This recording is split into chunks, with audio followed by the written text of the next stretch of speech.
نحمدہ ونصلی ونسلم علی رسولہ الکریم اما بعد۔ عربی زبان کے بعض ایسے حروف ہیں کہ جو ہماری زبان میں نہیں پائے جاتے، اس لیے ہمیں ان کی ادائیگی میں مشکل ہوتی ہے۔ یہ ہر زبان کا خاصہ ہے کہ اس کے کچھ حروف انہی کے لیے خاص ہوتے ہیں۔ عربی چونکہ ہماری دینی زبان ہے، اس لیے ہمیں ان سارے حروف کو بھی جاننا، سمجھنا اور ان کو صحیح طریقے سے ادا کرنا مخارج اور صحت کے لحاظ کے ساتھ ساتھ ان کی صفات کا بھی خیال رکھنا پڑتا ہے، اور اگر ایسا نہ کیا جائے تو پھر وہ صحیح ادا نہیں ہوگا اور اس سے معنی میں تبدیلی ہو جاتی ہے۔ تو قرآن میں چونکہ یہ چیز کی نہیں جا سکتی، اس لیے تجوید کا سیکھنا، ان مخارج کو جاننا یہ فرض ہے ہر مسلمان پر۔ اب ایک حرف ہے واد، واد۔ اب آپ جب اس کو لوگوں سے سنتے ہیں عرب دنیا میں تو ذرا واد ہوتا ہے، وہ واد تو سن کے ایسا لگتا ہے کہ جیسے دال بول رہے ہیں یا دال کے قریب لگتا ہے۔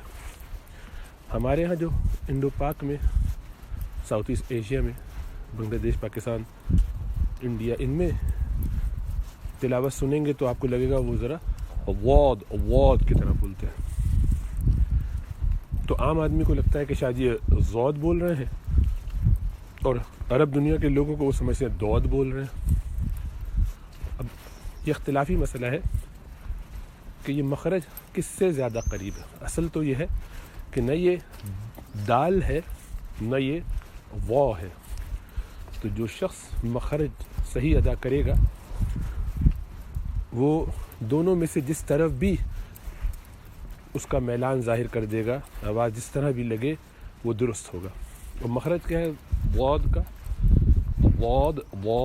واد جو بھی ہو، مخرج ایک ہی ہے کہ زبان کی کروٹ، یعنی زبان کی سائیڈ جو ہے اس کو ہلکا سا اس کی بیک سی کر لیجئے، اس کو ہم لگائیں گے اوپر کی داڑوں میں، پری مولرز اور مولرز میں۔ تو دائیں طرف لگائیں یا بائیں طرف لگائیں۔ بائیں طرف لگانا ذرا آسان ہوتا ہے اکثر لوگوں کے لیے، دونوں طرف بھی اوپر لگایا جا سکتا ہے، سیدھا اوپر کر کے زبان کو ہلکا سا۔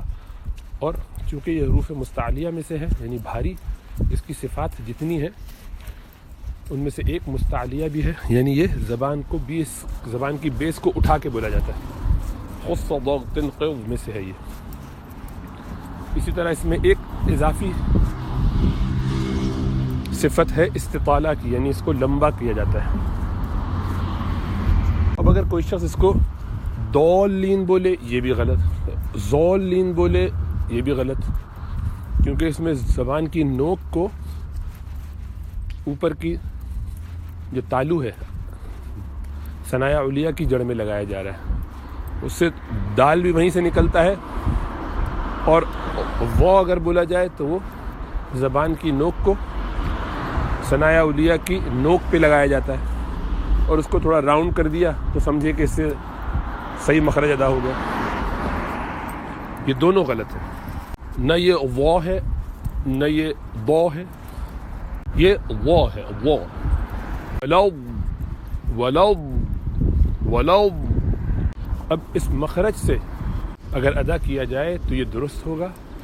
اب اس میں اختلاف ہے کہ ان دونوں میں سے بہتر کون سا ہے، زیادہ اچھا کون سا ہے، یعنی یہ کہ اس کی صفات وہ ہوتا ہے اس سے زیادہ ملتی جلتی ہے یا دال سے زیادہ ملتی ہے۔ تو آپ کو نظر آئے گا کہ اس کی اکثر صفات وہ سے ملتی ہے۔ تو 7 صفات میں سے خالی ایک صفت کا فرق ہے وہ اور وہ میں۔ مخرج تو ہے ہی الگ، ظاہری بات ہے، لیکن صفات میں سے ان میں 6-7 صفات بالکل کامن ہیں، جبکہ دال کے ساتھ تقریباً ایکاد کے علاوہ کوئی صفت نہیں ملتی۔ تو اس سے خود آپ کو یہ سمجھ میں آ جانا چاہیے کہ اس کی زیادہ مشابہت وہ کے ساتھ ہے، اسی لیے اس کو ولو وہ کی طرح کرنا یہ افضل ہے ہمارے انڈو پاک کے علماء کے نزدیک۔ اور اگر کوئی اس کو ولو وہ بھی کرے تب بھی ٹھیک ہے، شرط یہ ہے کہ یہ مخرج سے ادا ہو۔ اب عام لوگ جو ہے ولدالین یہ بھی غلط، ولدالین یہ بھی غلط، ولوالین یہ بھی غلط. تو جب بھی غلط جگہ سے نکلے گا تو وہ کچھ بھی کر لیجیے، جتنا اس کو اس کے جیسا کرنے کی کوشش کرے وہ غلط ہی ہوگا، اس لیے کہ نکل ہی غلط جگہ سے رہا. تو جب تک یہ زبان کی کروٹ اوپر کی داڑوں میں دائیں یا بائیں جانب یا وہ دونوں طرف کر کے نہیں ادا کیا جائے اس وقت تک وہ صحیح نہیں ہوگا، خواہ اس کی شباہت کسی سے بھی آ رہی ہو. اور اگر صحیح جگہ سے نکالا جائے تو پھر درست ہوگا، خواہ وہ زیادہ دال لگ رہا ہو یا زیادہ غو لگ رہا ہو، دونوں چل جائے گا.